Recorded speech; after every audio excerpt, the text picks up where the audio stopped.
Commander Zalthkor of the Vrexian Dominion stood aboard the bridge of the flagship Eternal Dominance, mandibles clicking in what passed for laughter among his kind. Before him, holographic displays showed captured human weaponry, crude metal projectiles propelled by chemical explosions, missiles that required physical fuel, and ships that still relied on nuclear fusion. Primitive, almost embarrassingly so.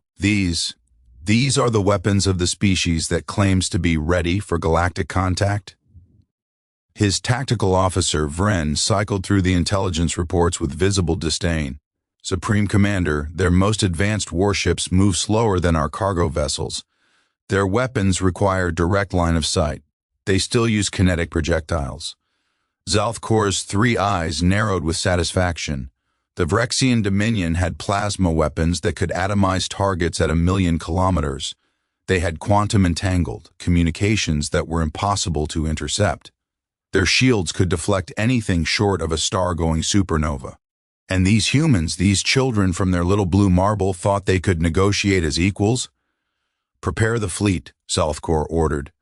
"We'll demonstrate why the Dominion has ruled this sector for 3,000 cycles. A quick strike at their Mars colony should teach them their place." 3 days later, when the Vrexian armada emerged from hyperspace above Mars, Zalthkor was already composing his victory speech. 200 warships, each one a technological marvel that these primitives couldn't hope to match.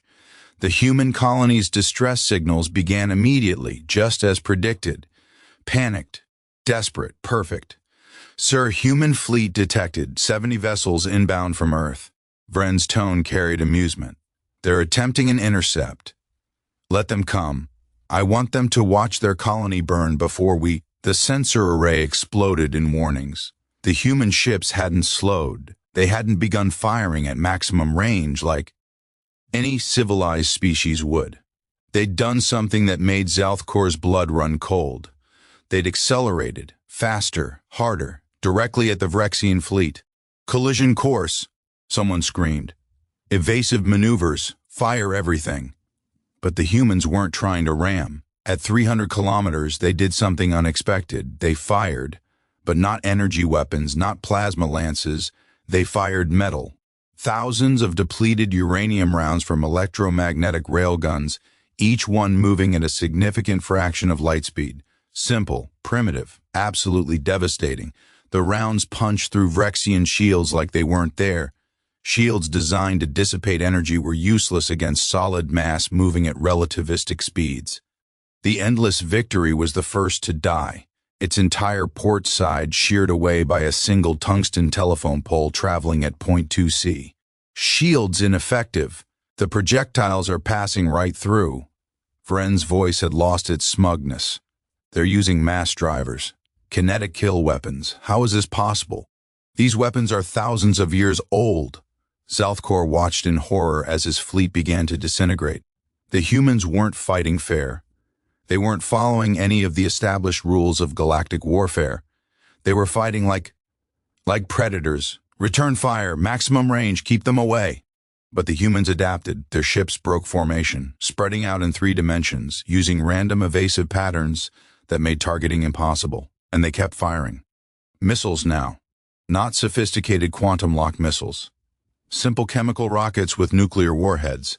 Weapons so crude that the Vrexian point defense systems didn't even recognize them as threats. The first nuke detonated 80 meters from the dominant sky. The electromagnetic pulse fried every unshielded system.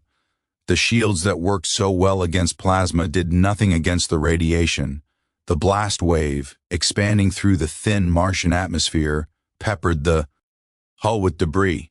"They're using nuclear weapons." Vren's voice cracked. "In space, they're insane." That's when Zalthkor realized the terrible truth. The humans weren't insane. They were experienced. Earth wasn't a paradise world. It was a death world where everything had evolved to kill everything else. Humans had spent millennia perfecting the art of killing their own kind with whatever they had available. They didn't need fancy technology. They needed effectiveness. And kinetic weapons, the most primitive weapons in the galaxy, were terrifyingly effective. All ships emergency jump.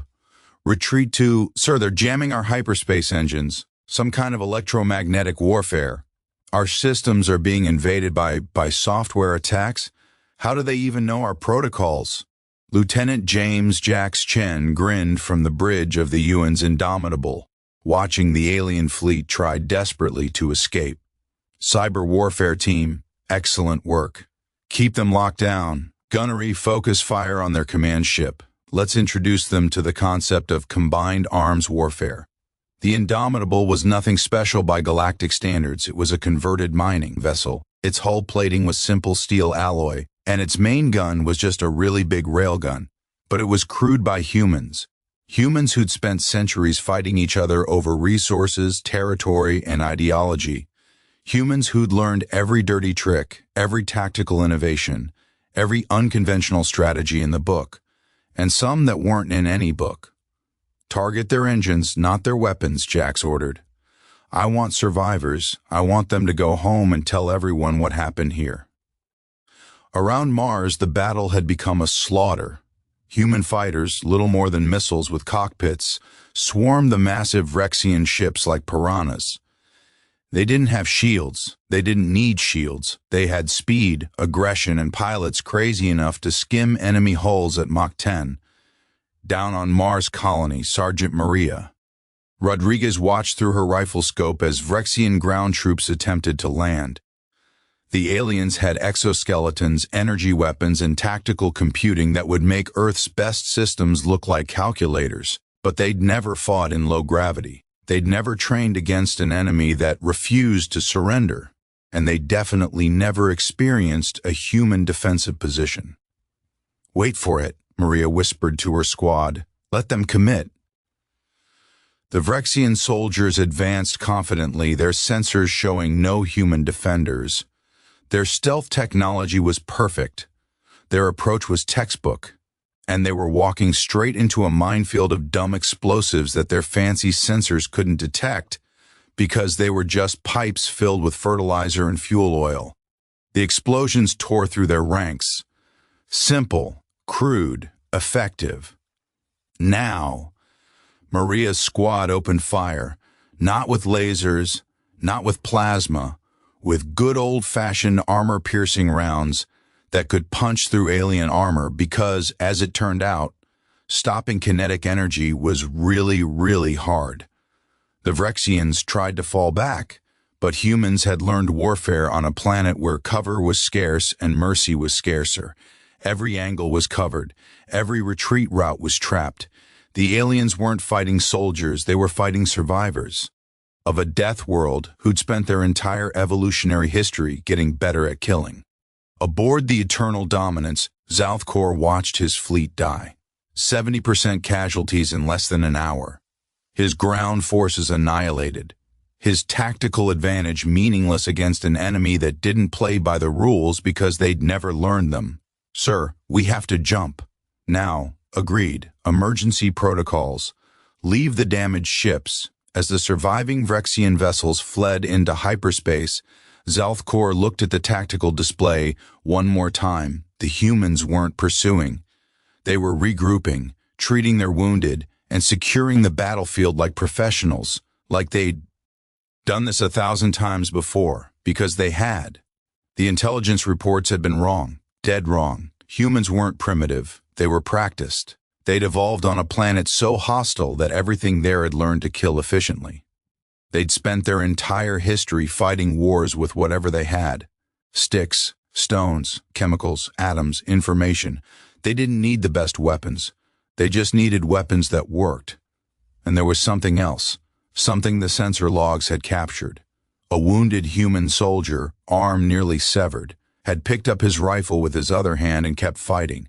Not out of stupidity, not out of rage, out of pure calculated determination. That's when Zalthkor understood why wounded human had become the galaxy's scariest phrase.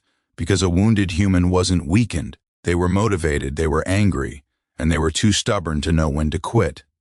The Vrexian fleet limped back to their home world, their pride shattered, their fleet decimated.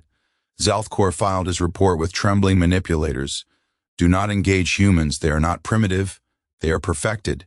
Their evolution has created the most dangerous soldiers in the galaxy. Recommend immediate diplomatic negotiations and permanent non-aggression treaty.